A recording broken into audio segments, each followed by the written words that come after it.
अब बस करते हैं ना, बहुत देर हो गई। रुक ना तन्नू, कितना मजा आ रहा है, थोड़ी देर और खेलते हैं ना। नहीं यार, मुझे अब भूख लग रही है। खाना कैसे खाएगी? क्यों, मम्मी कहाँ है? मम्मी तो अभी तक आई ही नहीं। पहले वो आएंगी, फिर खाना बनाएंगी, और उसमें तो बहुत टाइम लगेगा ना। ओफो, तब तक मैं क्या करूं? मुझे तो बहुत जोर की भूख लग रही है। अच्छा रुक, मैं कुछ करती हूँ। अब सुन, दूध ब्रेड खाएगी? हाँ हाँ, खा लूंगी। मुझे पता था। तू यही रुक, मैं दुकान से ब्रेड लेकर आती हूँ।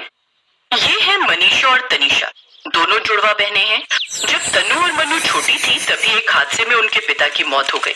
तभी से तनु और मनु की माँ ममता पर ही घर और बाहर की सारी जिम्मेदारियां थी। ममता को आने में अभी वक्त था, सो मनु दुकान से जाकर एक ब्रेड का पैकेट खरीद लाई और उसे दूध में तोड़कर अपनी छोटी बहन को दे दिया। और फिर, ले तनु, बन गया तेरा दूध ब्रेड। थैंक यू दीदी। क्या कहा? दीदी? अच्छा, वैसे तो सारा दिन मनु मनु कहकर चिल्लाती रहेगी, और तुझे दूध ब्रेड क्या दे दिया? तेरे आचार विचार संस्कार सब बदल गए। हाँ तो निकल गया मुंह से, बोल तो क्या करूं? अब तुम ही बता दो मुझे, क्या बुलाऊं, दीदी या मन्नू? रहने दे, तेरे मुंह से दीदी ज्यादा अजीब लग रहा है, तू तो मन्नू ही बुला मुझे। मन्नू की इस बात पर दोनों बहनें हंसने लगी। फिर दोनों बहनों ने दूध ब्रेड खाया और फिर खेलने लगी। पर अब क्या खेले? घर घर तो नहीं खेलना मुझे। मेरे पास एक आइडिया है, तू जाकर 2 पेन लेकर आ, तू मेरे हाथ में मेहंदी लगा, फिर मैं तेरे हाथ में मेहंदी लगाऊंगी पेन से। हाँ ये अच्छा रहेगा, लेकिन पेन से नहीं, फिर पेन मिटता नहीं है, मम्मी गुस्सा करेंगी। एक काम करते हैं, वाटर कलर से मेहंदी बनाते हैं, वो झट से धुल भी जाएगा। हाँ यार, ये सही रहेगा, और हमारी मेहंदी भी रंगीन हो जाएगी। पर हम कौन सा डिजाइन बनाएं? एक बढ़िया सा मोर बनाते हैं। मेहंदी बनानी है, पेंटिंग नहीं, बढ़िया ही मोर बनाने वाली। हाँ तो क्या हो गया, चलना बनाते हैं। इसके बाद दोनों बहनों ने वाटर कलर लिए और एक दूसरे के हाथ पर मोर के डिजाइन वाली मेहंदी बनाने लगी। फिर करीब 1 घंटे बाद दोनों दरवाजे की तरफ अपना मुंह कर बैठ गई। वो दोनों अपनी माँ का इंतजार कर रही थी। तभी उनकी माँ ममता आ गई और फिर, तन्नू मन्नू, कैसी हो तुम दोनों? कोई शैतानी तो नहीं की ना? नहीं मम्मी, पता है मुझे भूख लग रही थी तो मन्नू ने मुझे। मन्नू, मैंने कितनी बार मना किया है, जब मैं घर में नहीं होती हूँ तो गैस के पास मत जाया करो। अरे अगर आग वाग लग गई तो फिर क्या करोगी तुम दोनों? अरे मम्मी सुन तो लो, वो कह रही है कि मैंने उसे दूध ब्रेड बना कर दिया था, गैस का तो उसमें कोई काम ही नहीं था। अच्छा फिर ठीक है, वो क्या है ना, आज मैं बहुत थक गई हूँ, इसीलिए ठीक से सुन नहीं पाई। चलो जल्दी से, अब जल्दी से तुम दोनों के लिए खाना बना देती हूँ। हाँ मम्मी, पर पहले ये तो देखो, हम दोनों ने एक दूसरे के हाथ पे मेहंदी लगाई है। ये क्या है? मैंने और मन्नू ने मोर का डिजाइन बनाया है। मोर? पर ये तो बतख लग रही है। देखा, तेरी मोर बतख लग रही है, और मम्मी मेरा मोर देखो तो। ये तो मुर्गा लग रहा है। ममता की इस बात पर तीनों जोर जोर से हंसने लगे। आज बहुत दिन बाद ममता इतना खुलकर हंसी थी। पति की मौत के बाद से जिम्मेदारियों ने जैसे उसकी हंसी छीन ली थी।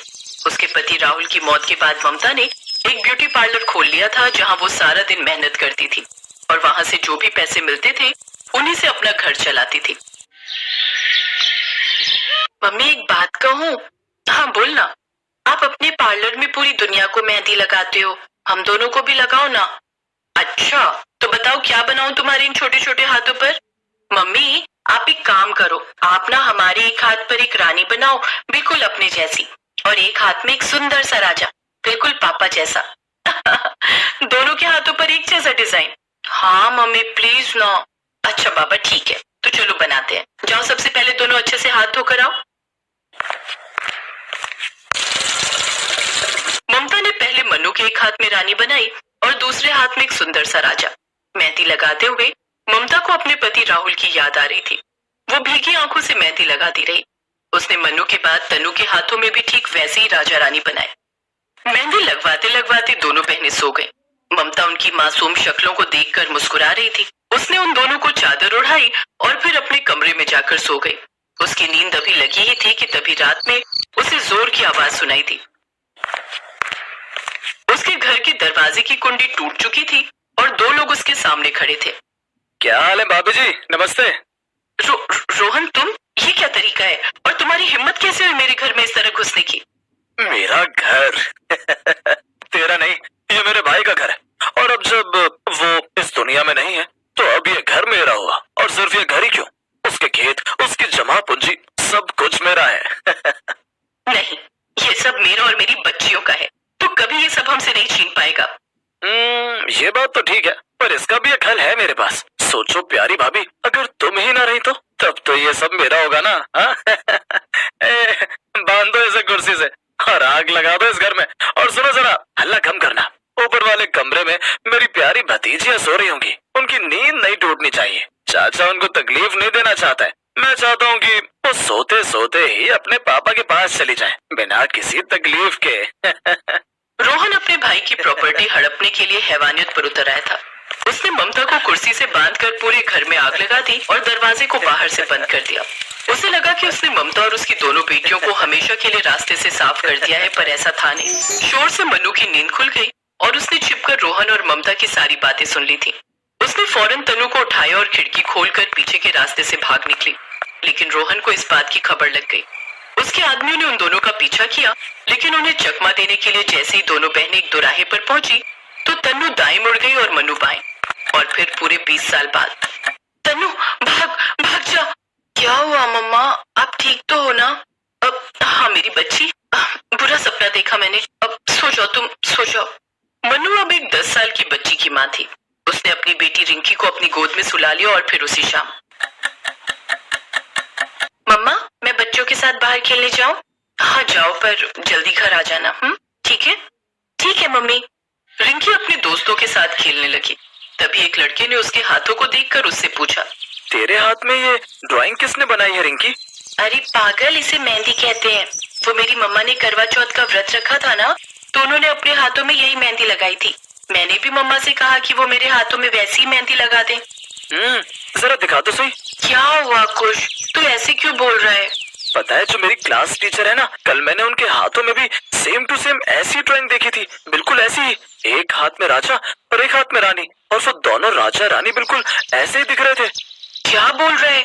लेकिन ये डिजाइन तो सिर्फ मेरी मम्मी बनाती है। अच्छा एक काम कर, तू मेरे साथ मेरे घर चल। और क्यों? मैं अपनी मम्मा से पूछूंगी कि उन्होंने ये डिजाइन कहाँ से देखकर सीखा।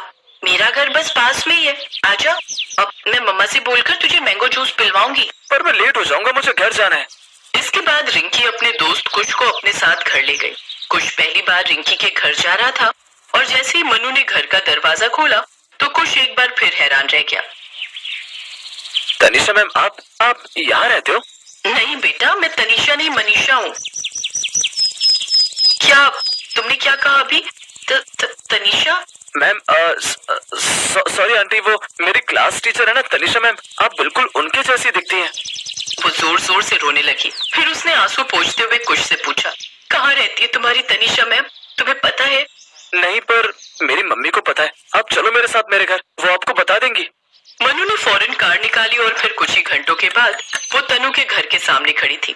दरवाजे की घंटी बजाई और जैसे ही दरवाजा खुला तो वाकई तनु सामने खड़ी थी और उसके हाथों में वही मेहंदी थी जो उन दोनों ने बचपन में अपनी माँ से लगवाई थी। पूरे 20 सालों के बाद एक दूसरे से मिलकर तनु और मनु सन रह गए, लेकिन उनकी खुशी का ठिकाना नहीं था। वो एक दूसरे के गले लग गई।